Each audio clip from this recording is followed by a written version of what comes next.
Western lifestyle that live close to the ground, we get that there's a creator. I mean, it's a little easier. In fact, we have less excuse than other people because we see things grow and we see life. We also see death. But we see life, we see things grow pretty much without excuse. But the Bible tells us that everyone, in Romans 1, if you look, that everyone is without excuse because of the creation, because of what was made. There is no one who really has an excuse. Because I was thinking this week, like if you walk through your living room and there's a folded towel, you know somebody picked up and folded that towel. It's somebody making order from chaos, right? And you can see that. And if you find a mitten in the forest, you don't go, oh, look what the trees made. You don't. And if you found a jet airplane motor on your lawn, you wouldn't be like, oh, wow, that was a big storm. I think that people are taking their brain out and doing something with it because I can't explain it. And the Bible clearly says in Romans 1, they are without excuse. And so we have to remember that we are without excuse because of creation. And those of us who live close to the ground, we are more without excuse because we don't live in a concrete jungle where everything was man-made. And so we are without excuse by what was made, seen here. And we can look every day at our Creator. We can also know that the earth is broken right now. That this wasn't the way it was set up. The Garden of Eden was completely different than what we have now, but there's pieces of it still left. You know, like the birth of an animal, a child, anything. That was part of the original plan.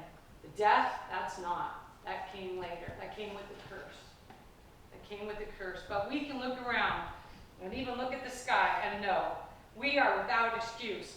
And one of the examples that I gave that I continually jumps out at me is there was a guy by the name of Dr. Michael Behe, and I know I've talked about him before, so for those of you who heard it, I hope it's not redundant, but it's very interesting because he had a PhD in molecular biology, and he was looking under electron microscope at these bacteria. Now, he said himself that he was raised on evolution, raised on atheism, raised on there is no need for God. But he was looking inside at this bacterium, and he saw that it had a flagellum, which makes it move, you know? And he noticed that flagellum had 30 protein parts. 30 parts that are each a different protein, and they all do a different, and it's an outward motor. It's an actual outboard motor in a cell made up of material. Each one of those requires a separate code of DNA. And he looked at that and he's like, well, if you take one part out, it won't function. The cell will die. And he's like, he came up with this concept called irreducible complexity. It has to be formed or it doesn't work. For example, a mousetrap. That's an example he gives in his book, Darwin's Black Box. A mousetrap. Simple 3 things, but without all 3, it is worthless. It can't do anything except look stupid, okay? So he said, when he was looking inside that, there is no explanation except for a designer. And here's what's really interesting that I was listening this morning to, there's a chemist, and his name is James Tour, and he is an amazing chemist and believes devoutly in God. He's like, nobody has ever made a living anything in a lab. But they act like they have. He said, not only that, we can take a cell apart and use its parts. We can't even put it back together. And he's one of the amazing, he's a nanobiologist. I mean, he's like this amazing guy. He builds stuff into molecules. But he says, we can't even put the cell back together, let alone create it in a lab. He said, for some weird reason, 80% of people who went to college think you can, think somebody's done that. He's like, no way, we're not even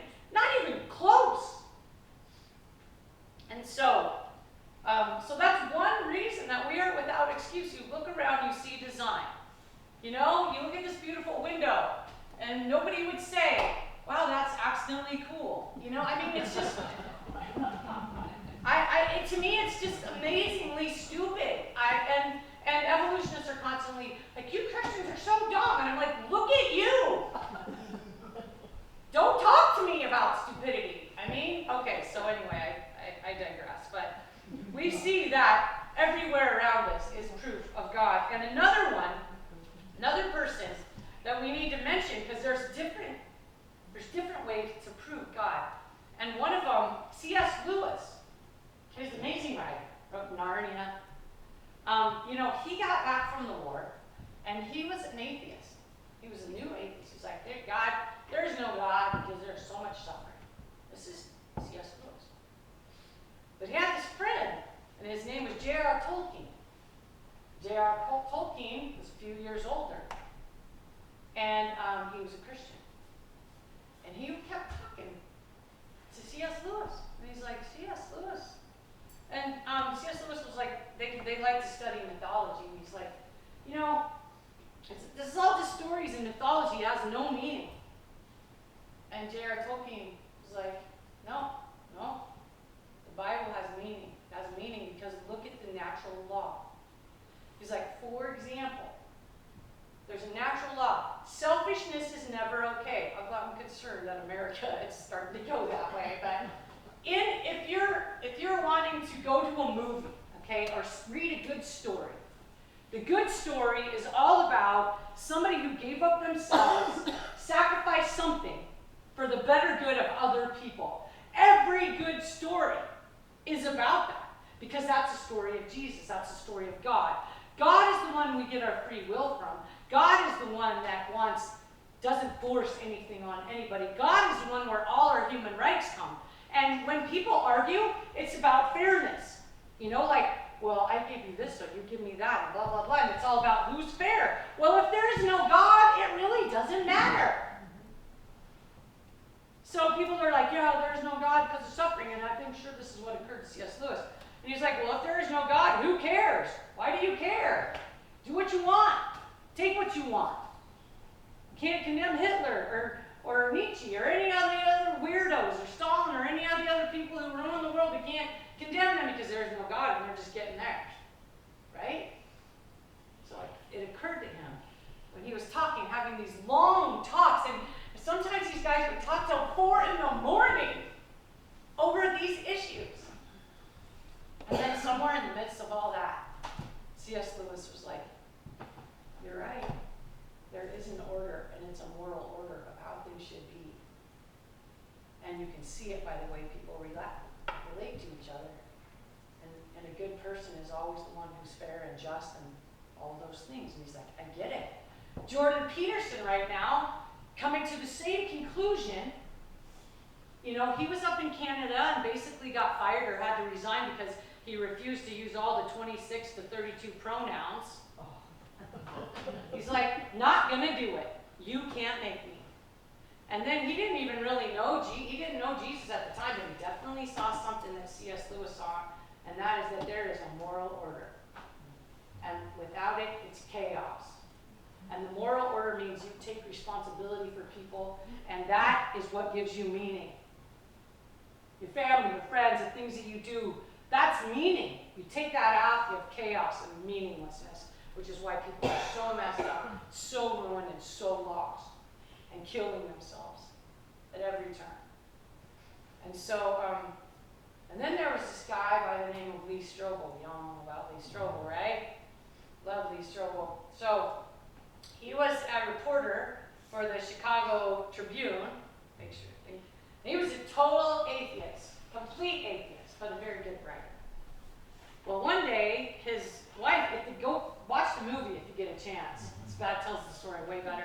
But it's called The Case for Christ, and it's the movie.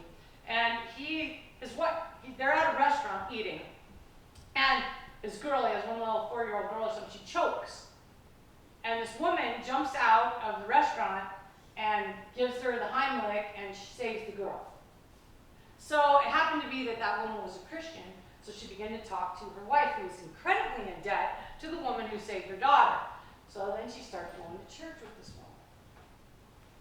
And pretty soon, soon, Lee Strobel's wife became a Christian, and he was freaked out by it. And not happy. Not a happy camper about it, okay? And so they had these arguments. It got really heated and ugly. And, she really thought they were going to split over this issue. And so he decided, I am just going to prove that all this Christianity is ridiculous. I'm just going to prove it. That's what I do. I can do this. So he started using all his free time to investigate this Christianity thing. And he tried so hard to do it, but he came running right into Jesus. And the biggest part, one of the biggest parts, there were many pieces, there's a book about it, you can read it, was the resurrection. He's like, there's all these people that say Jesus was resurrected, and he came to the fact that so many witnesses, and he's like, you can have not an illusion, but a hallucination, but generally not in a group, right? Like 500 people don't hallucinate at the same time. And there were over 500 people that said they saw Jesus in living form after the crucifixion. So he's like, just based on that in the court of law, that's proof of something. Then he really got down to it, and it was like, there's all these disciples, and all of the disciples, and we're not sure about John. We know John lived to be an old man on the island of Patmos and possibly was released, or possibly was executed after that. There's things we don't know. All the other disciples, there's tradition that says they were all martyred for their faith. And Lee Strobel himself said, well, he was talking to somebody who reminded him, nobody, some people will die for a lie. They think it's the truth. But nobody will die for a lie they know is a lie. And he was like, wow, that's pretty profound, that the resurrection of Jesus Christ changed the world. And yet, and these 12 people plus many, many, many more died for that faith in Jesus Christ. That's really saying something. It made such an impact on the world, such a huge impact on the world, that they started telling time by BC, before Christ, and AD, Anno Domini, the year of our Lord. So I used to be confused about that. I used to think AD meant after death. Okay, which it doesn't mean that. It means before Christ, and then the year of our Lord, the day he was born. So it's like one, right, together. But that helps us all to remember BC. So now today, academia, including in Christian colleges, which I just read in a book, and I freaked out to my professor, so I don't know what's going to happen. But anyway, they're using BC and BCE. All right, BCE and CE. Common. Yeah, Common Era. Thank you, yes. So before Common Era, and then CE. Common Era. And I was like, why as Christians do we don't have to give in to academia. Jesus Christ obviously changed the world. Whether you believe it or not, he's a real human being that we can prove. We can prove his existence more than we can prove Julius Caesar, Alexander the Great, everything else by literary context. He's more provable than any other person in history. And so we're just going to pretend that he didn't exist?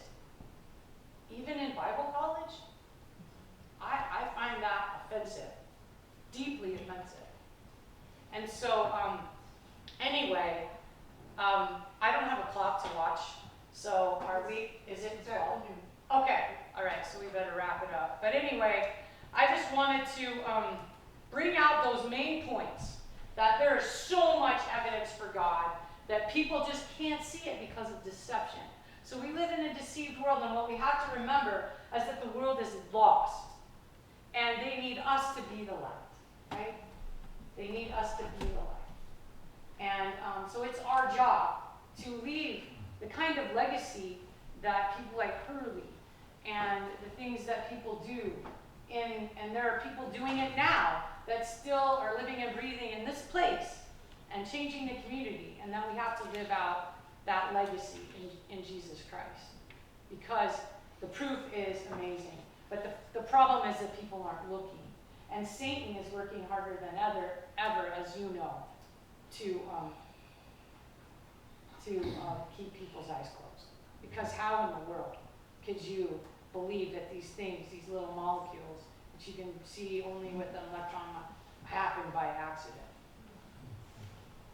Okay, so with that, I know we're supposed to take communion. I'm going to close with a song, if I can remember how to play it, because it's been a crazy week.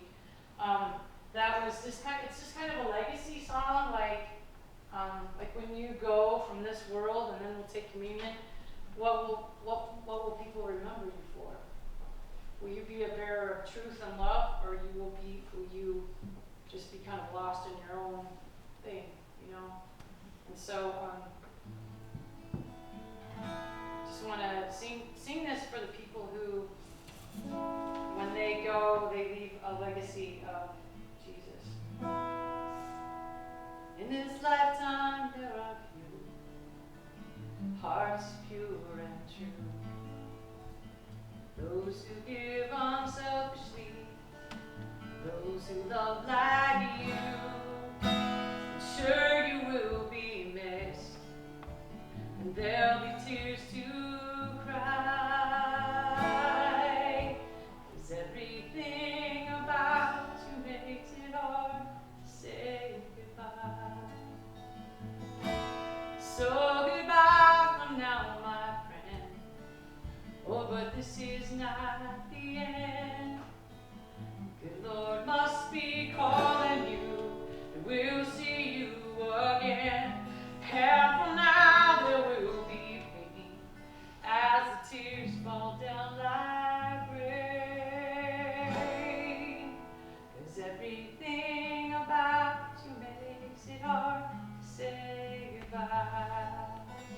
The way you loved the Lord and served him faithfully, you would do anything for anyone in need. And how you saw the good when good was hard to find. Everything about you makes it hard to say goodbye. So goodbye for now, my friend, for this is not the end. The Lord must be calling you, we'll see you again. And for now there will be pain as the tears fall down like rain. 'Cause everything about you makes it hard to say goodbye. Smile upon your face, the one behind your eyes. Oh, how you made me laugh. Right now it makes me cry. But in my heart